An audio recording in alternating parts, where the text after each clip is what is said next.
I think one of the biggest things that we haven't quite dove into yet, but I think is probably the most important component of health, in my opinion, is where your mind is at and what you're doing with your energy and your body. Because if your mind is in a state of defensiveness and fear, then your cells and your immune system is going to be in a state of defensiveness and fear. Like your mind, your energy directs your physiology. And I also really love that how you commented on like foundational physiology is truly the key to health.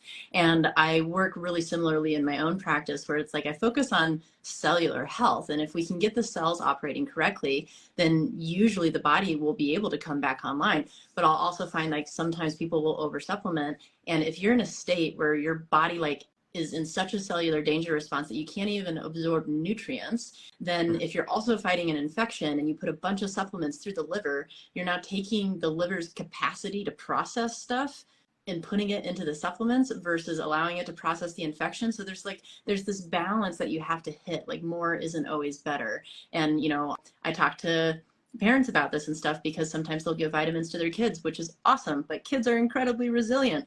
And if you are giving them vitamins, they need a completely different dose than you because they're smaller and their body processes things differently.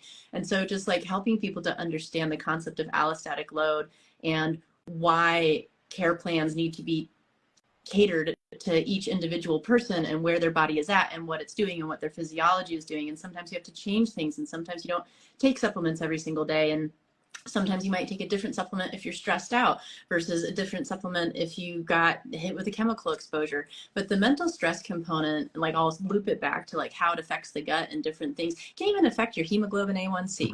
Like if we're super stressed out, it can affect basically, like another way to say it is almost like the rust on your cells, right? Yeah. So stress can actually affect these things.